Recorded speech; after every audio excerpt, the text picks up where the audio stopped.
Hey everyone, Spot of Nerd here with a brand new episode, and I wanted to kick things off because we're going to talk obviously about some of the current events going on in the world right now.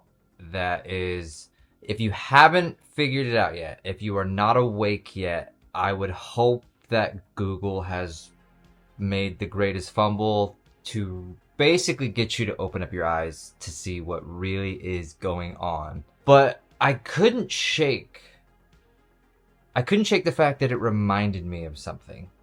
It seems like every time you go online, you're 2 clicks away from black. Look, see? I Googled Grand Canyon. Here, look, it says, did you mean black? I don't know, man. I gotta do something or my marriage is gonna collapse. No, like seriously, there's like, I can't put my finger on it. Yes. You know what? We get out there and we stick it to him good. We'll take that shit all the way up to Judge Judy if we have to. Yeah. But we don't know any lawyers. All our friends make sandwiches. No, we just Google Boston lawyers. Ah. Jeez, look at that black. Like you know when there's just something that reminds you of something that you're like, I can't put my thumb on it. Yeah, I guess it's just slipping my mind right now, but you know, I figured let's talk about Google's Gemini and the fun that's been, and then we'll also recap on some of the new shows, movies, TVs that I'm currently watching, and basically I want to let you know whether or not you should be too.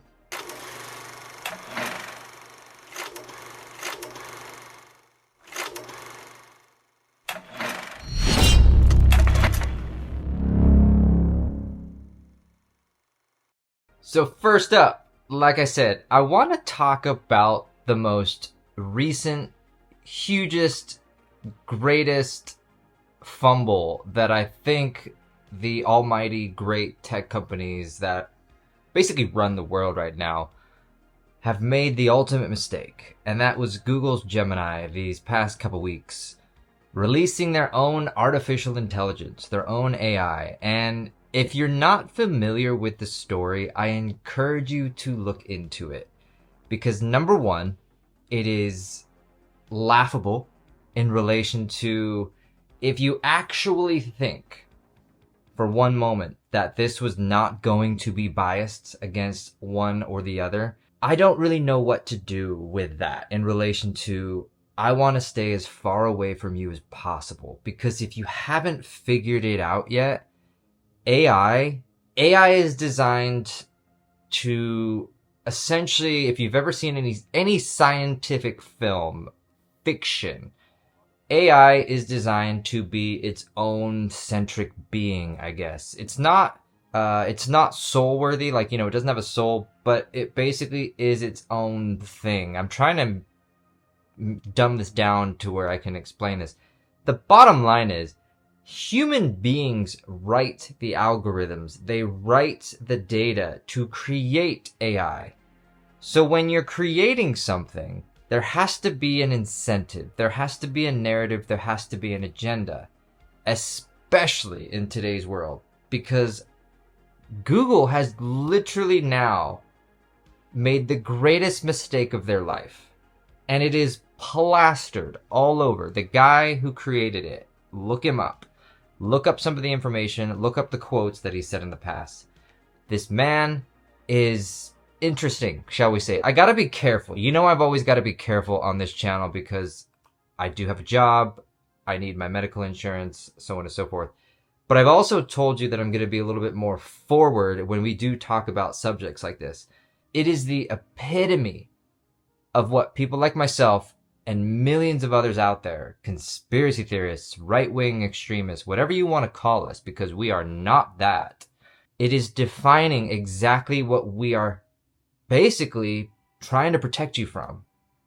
We are trying to metaphorically bring the cat out of the bag. I'm trying to think of something smart to say, but I can't really think of anything right now. This is by far proof, the definitive proof. This is somebody's murdered somebody and the person that murdered them said, hey, look, I murdered it. This is Google's version of that in relation to their non-bias. it's a joke. It's laughable. AI is supposed to be its own creative self, and it's supposed to think for itself and blah blah blah blah. But you can't think for yourself if you've already been programmed on what to think. That's my point. You can't think for yourself if you've been designed to think a certain way. And I think it's one of the most interesting things that we are going to talk about well into the coming future, because I was watching other videos recently on YouTube. A lot of my other channels that I watch, the Nerdrotic, Eric July, who's in charge of the Ripperverse. And it's interesting because if you look at the way DEI is, if you're not familiar with what DEI is, just look it up. I'm pretty confident most of you know what it is. It's very, I gotta be careful again. You look at the way the world is in terms of employment, in terms of the laws that protect you in your employment status, wherever you might be. You know, you cannot be treated differently because of your race, gender, sex, age, etc., so on and so forth. But if you look at some of these companies, and these channels that I was watching, some of the episodes, they were specifically going over some of the new standards that Disney has when it comes to employing people. You know, must be 50% of your staff must be this, 25% of your staff must be that. Now, and again, this is information you can look up online. It's borderline.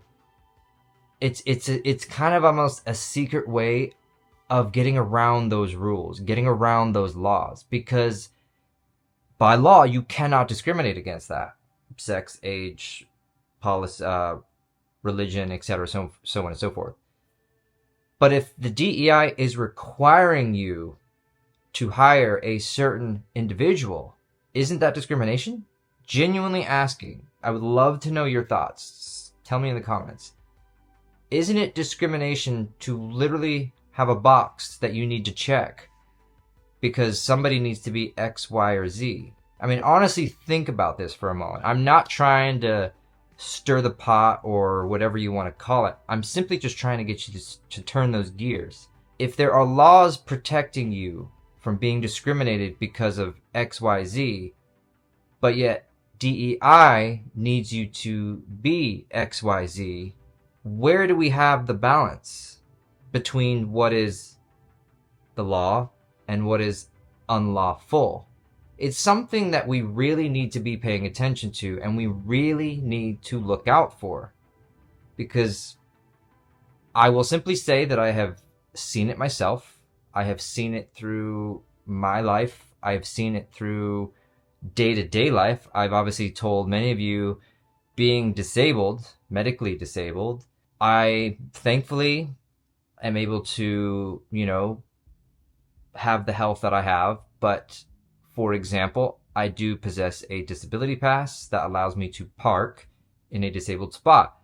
Many people have approached me aggressively, discriminatorily, if that's a word, based off the fact that just because I might not be in a wheelchair, well, I must not be disabled. I've had this happen to me many, many times. So where do we draw that line between, I mean, number one, again, lawful versus unlawful, but ethically as well, good versus evil, right versus wrong? It's quite interesting. And Google, to wrap this up, Google has now definitively, metaphorically speaking, shot themselves in the foot, because they have exposed exactly what we've been trying to tell you. I hope and I pray that this is going to be something that will hopefully just click you into gear and going, hang on a second, something ain't right here. We might do a little bit more politics at the end of this, but I do want to get into a little bit of a recap of some of the content in terms of streaming that has recently come out these past couple weeks. A lot of our shows that you and I both watch have obviously started their new seasons. Some of the shows are great, some of them are trash, so on and so forth. I want to kick it off real quick Star Wars: The Bad Batch. Now, yes, I have said this many times, and I will say this many times in the future. Right now, Star Wars to me is dead. I think they have destroyed it. I think the plans for the future, it's just going to continue the death of Star Wars. We have just started the season 3 of The Bad Batch from Star Wars, and it's currently streaming. They had a 3-episode premiere. It's the last season of the series. Holy shit. It is epic beyond belief. If you haven't watched the Bad Batch, I encourage you so much to watch it, especially if you were a fan of Attack of the Clones. It's basically the CGI animated series. It's a spin-off series about basically the defect clones and Omega and their journey to save themselves from the Empire. It's an incredible story. My understanding, looking at research, is this is the last piece that George Lucas officially had his hand in, officially had his thoughts in, and it shows. It really, really does. It's sad that we're only going to get one more season, but my God, these first couple episodes have just defined what Star Wars should be. It is building what this universe once was, and it still could be, from the character development to the story arc, because the Bad Batch takes place after the Clone Wars, and they're filling in. It's very much similar to when we got to watch what was a Rogue One spinoff series? Oh my God, I'm spacing. Y'all know what I'm talking. It was a great show series. They're gonna get series 2, but they have to fill in these little pieces of the Star Wars universe story, even though we've had future stories. So the way they're telling that story, and I'm going around the bush a little bit here because I don't want to spoil too much about it, but they are driving that. They're putting the little puzzle pieces together of how the Emperor eventually returns in The Rise of Skywalker. The way they do it is amazing. It really, really is. And I promise you, you will not be disappointed if you've ever been a fan, again, of the Clone Wars, that kind of animated series type stuff. Please, please go and watch it, because it's that last piece of Star Wars that we can classify as good. More on the drama slash kind of silly, but at the same time, I think is pretty epic. The Rookie just started season 6 with Nathan Fillion. Nathan Fillion, in my eyes, is a god. He is a legend. Firefly, Castle. He's been in so many projects, DC. He's gonna be in the new DC Superman. But The Rookie, where he's an LA cop, just started off their season 6, and bam, right out of the gate, just amazing storytelling. This is not a show that you need to, like, I don't know, watch. You could really pick it up in season 3, and it's like a Grey's Anatomy type show, but with the LA police. If you're just looking for something really fun to watch, something you could just kick back with your family and stuff, it's just a great show. I encourage you. Season 6 nailed it just right out of the gate, and I hope and pray this is just the continuation of what this season will be.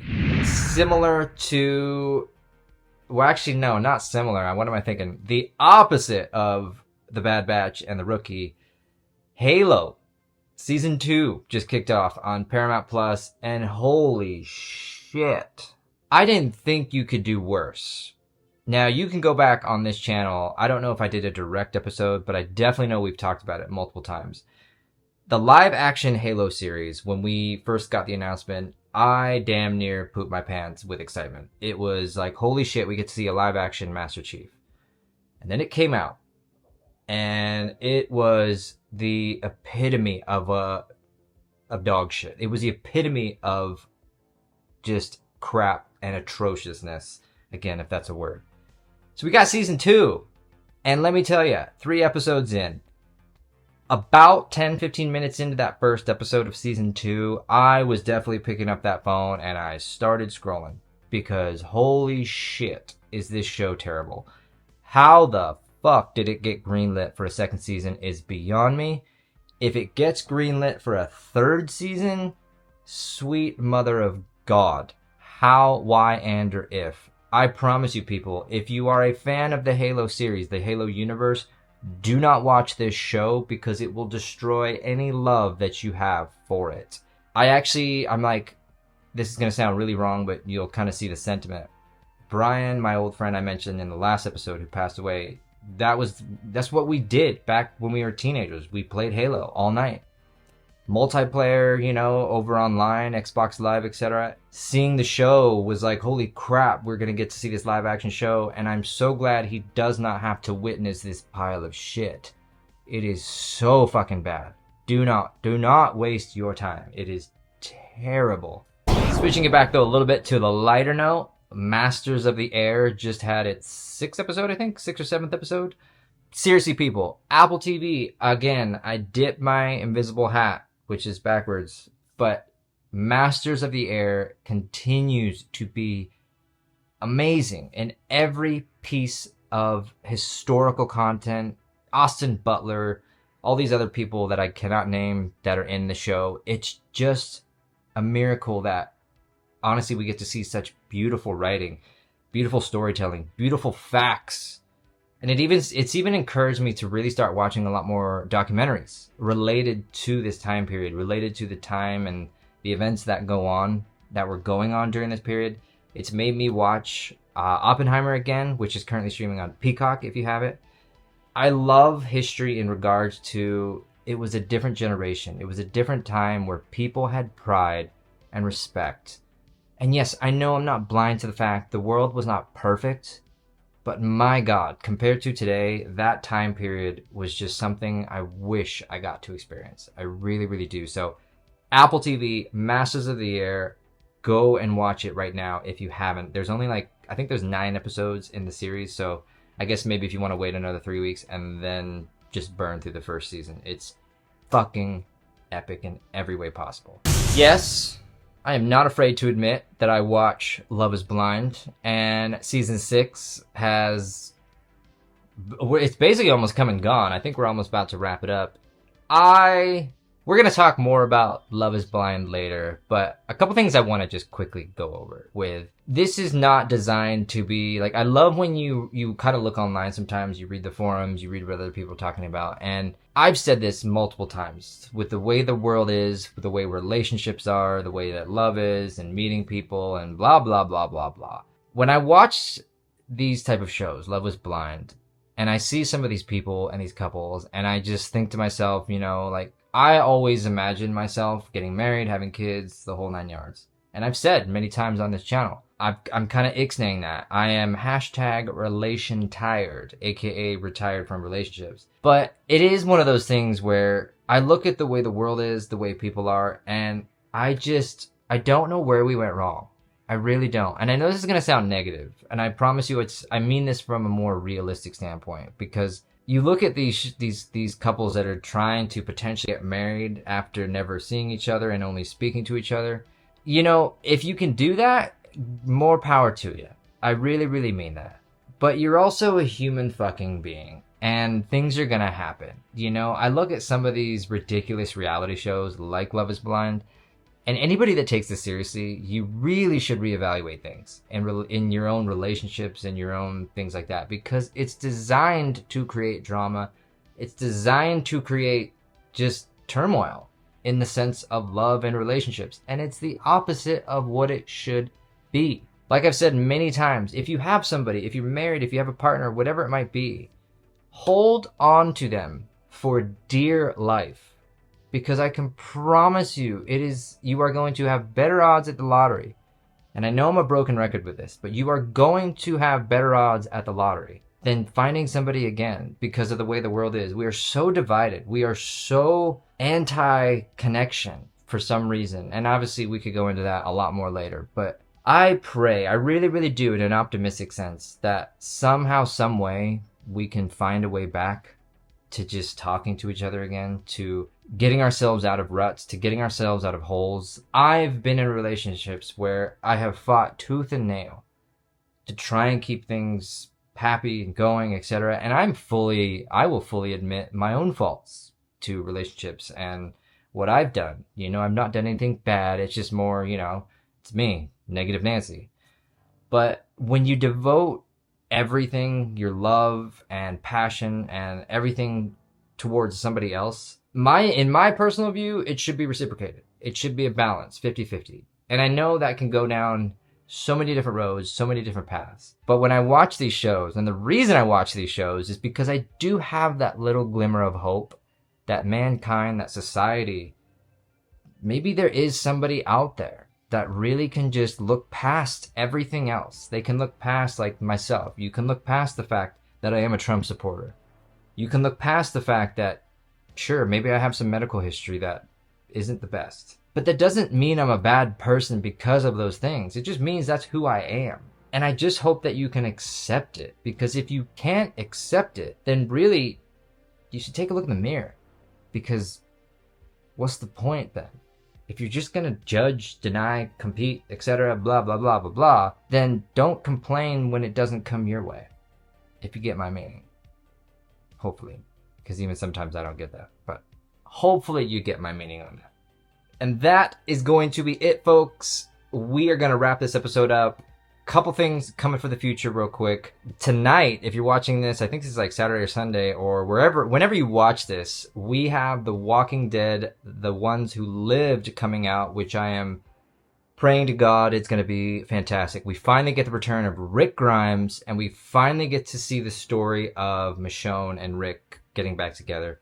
So excited. We will definitely come back and talk about it once it started premiering and maybe a few episodes go by. The saddest but greatest news ever, The Boys Season 4, I just found out is not actually going to be premiering until June or July, which is just heartbreaking because my God, that is like 3+ months away. But the good news is the way they told us was because they're going to start shooting Season 5 at the same time. So thankfully we are already going to know we're going to get a Season 5. So I'm super excited about that. But I'm also, it breaks my heart again. X-Men 97, they've done the reboot of the old school cartoon series back in the 90s for the X-Men. Just look up some of the information, specifically with Morph. You can just already tell it's got Disney's stamp right all over it. We'll get into that. Obviously, I'll check it out. But again, I just, they wonder why. They really wonder why. And we tell them every single time, but they just seem to not listen. We are the fans. We are the ones putting money in your We are the ones putting money in your pockets. If you want us to continue to do that, then give us the content we know and love. It's really not rocket science. But until then, I am still ecstatic and super happy. If you're paying attention to any of the election stuff right now, Trump continues to dominate. Every time one of these primaries comes up, he is literally nominated within minutes of the winner. So we'll go into a little bit more about that another time because I really want to do a bit of a deeper dive in relation to a little bit what we talked about in the beginning, specifically with the Google AI, Gemini. Anyway, super duper thanks to everybody that is continuing to watch. I would love you forever if you would be ever so grateful. If you haven't already, go ahead, subscribe right down below. Check us out on Rumble, YouTube. The podcast, of course, is on Spotify, Apple Podcasts, everywhere you can listen and watch. I would be super appreciative. I've said this on Instagram. I am super grateful. A lot of my views have gone up, which to you might be nothing. To me is everything because it means people are paying attention. And I love that. I really, really do. So huge, huge thank you to all that are doing it. And even those haters, I know you're watching. I know you're listening. And I thank you too because it means rent-free. So with all of that said, we will see you guys next time. Later, y'all.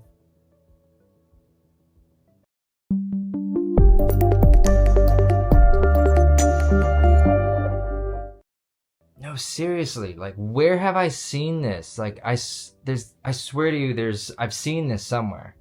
The whole Google, the AI, the Gemini, I have seen this somewhere. Yeah, that had a sad ending, though. You remember she was at a Veterans Day parade and somebody handed her a bunch of balloons and she's gone. It's very sad for the family. You know what? If anyone can get this verdict overturned, it's him. He's not cheap, but we've become such a high-profile case, I feel like he might take it pro bono. He's a sucker for media.